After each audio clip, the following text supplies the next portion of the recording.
Net gain, networking, encouragement, and training. Brought to you by Jack of All People Trades, helping snow and landscape companies recruit, train, and retain the best employees. Welcome to Net Gain, Networking, Encouragement, and Training. This is Evan Tashwire from Jack of All People Trades. So we exist to help snow and landscape companies hire, train, and retain the best people to build win-win workplaces. So think about this as we get started on tonight's episode. Would you, as a snow and landscape company, like to have 21 to 51% less turnover? How about 78% less absenteeism? How about 23% greater profitability and more?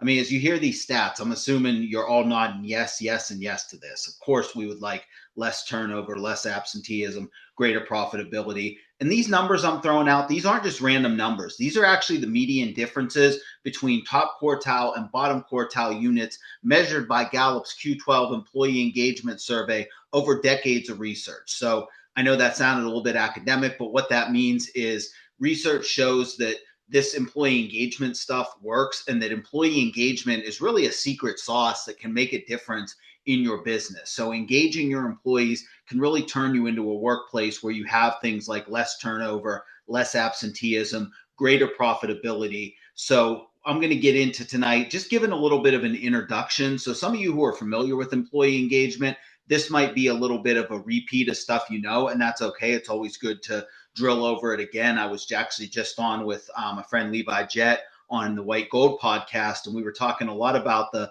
parallels and examples of sport and training. And the one thing we talked about with that was, pro athletes will drill, basketball players will shoot thousands of shots. Pro football players will catch thousands of passes. And that's okay because that training helps you, drill it until you get it right. So same kind of principle applies here for those who have heard it. But for those who haven't heard it, this is going to kind of be starting on the ground level. So, with employee engagement, the first thing I want to talk about is defining it. What is employee engagement when you hear that term? So the definition, employee engagement is the emotional commitment and connection that an employee has to their organization, their work, and their colleagues. It's not just about whether they show up, but it's actually how they show up. So do they feel involved and responsible, or are they just going through the motions? Do they feel a sense of ownership at work?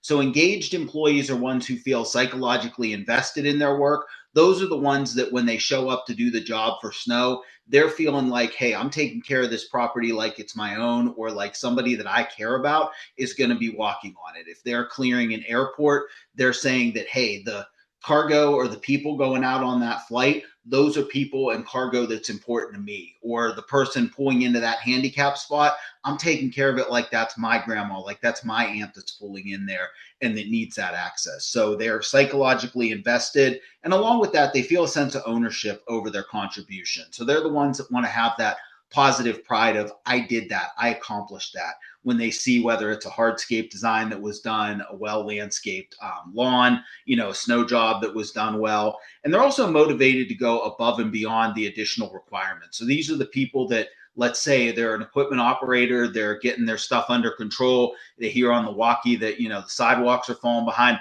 They're the ones that will jump on with you and say, hey, does the sidewalk crew need a hand? I can pick up a shovel and, I'm pretty good. I can set down for 20 minutes and jump in. Or, hey, I can jump in a machine with my crew if there's somebody that's checking sites and you need an extra hand on deck because either somebody didn't show up or someone needs a break. So that's really what employee engagement is. So really, bottom line, as business owners and leaders, we want engaged employees. And even as a company, you want your teammates around to be engaged. So I'm going to be doing several podcasts on this because number one, there's 12 factors that the Gallup Q12, which is one of several surveys that measures engagement. It's one that I like, has because they have decades of research connected to it. So that's something I'm going to be going through in different episodes. So today I'm going to really just be focusing on a couple things, but the bottom line with employee engagement is it's an emotional internal drive. So it's more than just about the technical nuts and bolts. It's really a feeling of how do you feel? I've even heard employee engagement can really be measured in how do you feel when it's Sunday night and Monday morning is coming? Or in the case of snow, how do you feel when there's weather in the forecast and you're getting to go? Or the employee saying, oh my goodness, it's snowing. Please don't let this suck. Like, I don't want to do this. Or are they saying, hey, let me get prepared, let me get rested, because man, after I get this rest in and this preparation, this is going to be great. It's going to be challenging, but it's a challenge that I want to take on. It's a challenge that I feel in my soul and I'm just about. So that's really what employee engagement is all about. So that's kind of it in a nutshell. So just wanted to give that definition there so that you can, hear that. But we're going to dive a little bit more into it here early in this episode. And again, I'm going to do future episodes. And I encourage you as an audience, if you ever have questions about this or ask, how does this apply? How can this make a difference with my people? Definitely reach out. And, Jack of all people trades, we exist to help companies hire, train, and engage and ultimately retain the best people. So if this is some deeper work you want to do with your company specifically, let me know. That's what I'm here for as a consultant. Whether that's doing a full deep dive, helping administer a survey, helping do some follow-up playbooks, as well as helping, put some systems in place to really engage your team. Definitely about that, because I believe it builds a win-win workplace. But for tonight's episode, I'm really going to focus on things you can do as a company leader to drive engagement. Like I said earlier, Gallup lists 12 factors. Tonight's episode, I'm going to focus on 2. So the first 2 episodes, which if you ever see a pyramid of Gallup's Q12, they often use this as the base. I call it the foundation of employee engagement. Here's the part where, as I say as a trainer, if you're taking notes, write this down or put this on your smartphone, or even, ping this as a piece of the episode you want to listen to again. Number 1, at work, I know what's expected of me. And then number 2, I have the materials and resources needed to do my job. So that is the first, really foundation of employee engagement. Sorry, I just need a quick little water there. But I'm going to jump right into Q1. The first factor that affects employee engagement is at work, I know what's expected of me. And the first thing I would say to owners or leaders is this is more than just telling somebody what to do. This is painting a picture of success. So, for example, if we're looking in snow for a field team, you want to show them what a well-serviced site looks like, whether that's in the winter, taking them to a site or showing them pictures, maybe showing them some comparative pictures of, hey, this is where snow is piled by light poles or on landscaping fixtures where we don't want it, or this is snow that's blocking a dumpster, for instance. This is what we don't want. And then taking them to another picture where you say, here you can see black wet pavement, you can see snow piles are out of the way. We pick these locations strategically because snow's going to melt and it's going to melt into the drains. It's going to be less likely to cause refreeze, or we can catch any refreeze. So you want to paint a picture of what success looks like, whether that's pictures, walkthroughs on sites, same on the landscaping side. And even for the office team, you want to show your office team how their work impacts the whole. So they're not just sending or receiving invoices with, snow invoicing, landscape invoicing. They're providing clarity for the customer, and they're showing that you followed through on what you said you're going to do. And you're also keeping the cash flowing because you want to continue providing that high level of service and take care of the team with things like wages, training, and recognition. There's no mission without margin. So to anybody in a finance, AP role, invoicing, don't think your job is, less than because you're not in the field or you're not leadership necessarily. There's no mission without margin. So those admin things you do to keep information flowing in, to get services recorded, to take care of any customer issues, to provide that clarity, it all keeps taking care of the customer so that we keep the money flowing, we keep the margin flowing so that we can do the mission, because we need that margin, that money flowing in to make sure we take care of the team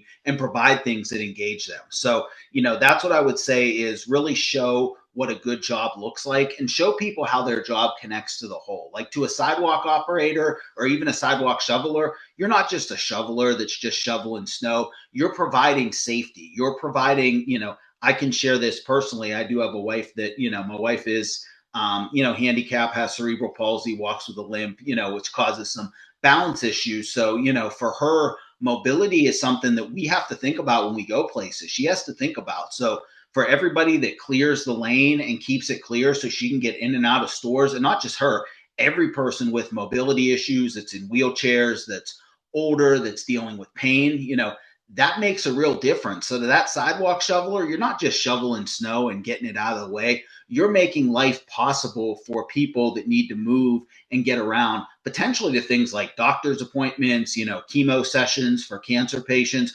you're making that possible. So you're really making life go and life continue to flow. I had somebody else share for me, somebody who's serving an airport. They said it's an airport where there's, organ transplants that fly out of. And I'm thinking, I've had family members that have had organ transplants. I don't know if other listeners have, but if you think about that, if that's your family member waiting on that organ, wouldn't you want to know that the people working really know what's expected and have that picture of success and are engaged? I certainly would.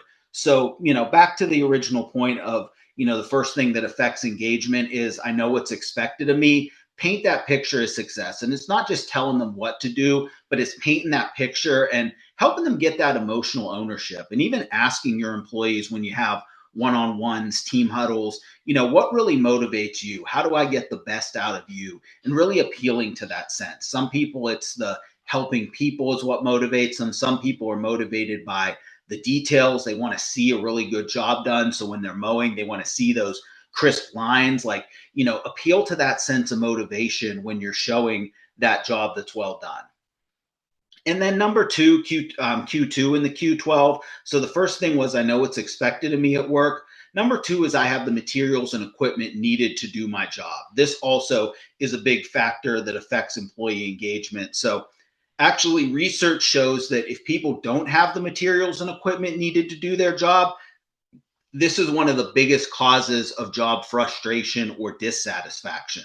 So, for example, if you have, say, a loader that, just your attachments just aren't quite ever fitting right, or, a pin always pops out, you always have to fix it mid-storm, something's always wrong, or you have, the heat doesn't work half the time. That's a cause of frustration. So, a couple things with this too. It's not just about the computer, the phones, and the machines, but part of the materials and equipment needed to do your job is information. So for your field team, for example, they need to know if a customer requested anything special related to the service. So for example, if you are servicing a distribution center and most of your trucks usually start rolling in, let's say I'm hypothetical, 3 a.m. But that day they're going to be rolling in at 1 a.m. because they need to do some additional orders for the holidays, let's say. And your crews don't have that example, and all of a sudden you get on site and now the customer's dissatisfied, your supervisor's yelling at them, hey, move, move, move, versus if you as the owner or you as the lead, whether it's lead in operations, lead business development, customer rep, got that information and had communicated that down, then your whole team could have adjusted differently, having the information they needed to do the job, and could have been proactive as opposed to not telling the team and then them being reactive. So don't underestimate. Ask yourself when you get information and requests. Obviously, we don't ever need to share everything with everybody, but do ask yourself who needs to know this information that's affected by it, that it affects their job. So in that situation, if a customer in snow says, hey, I know this normally needs to be cleared by 3, but it needs to be cleared by 1, then whoever's in charge of that site, whether it's the operations lead, the dispatching team, the operators on that site, anybody who's touching that, they need to know about that, because that's part of the equipment, materials and equipment, in that case, information needed to do their job. So another example is for the office team. So they need to know when decisions are made that impacts them. So for example, if a site is sold and it needs to be invoiced through a certain portal, that's something that, whoever sells that site and whoever signs that contract, you need to let your invoicing or admin team, who's ever in charge of invoicing, let them know, hey, to invoice, we have to submit invoices through this portal, and there's a process to sign up for it. So I need you to get in touch with this person and figure out what the process is. Now, what this is saying is owners or leaders, it's not saying you have to do all of this, but it is saying you have to share that information with the right people and get them involved so that they do that. So that's something really important to think about is, do your people have the materials, equipment, and information needed to do their job? And obviously in the field, we want to make sure that we have nice, consistently working equipment. If there's issues, we respond to that quickly. We don't let it linger on. If people say they need different tools, obviously within reason, but we do want to try to provide that.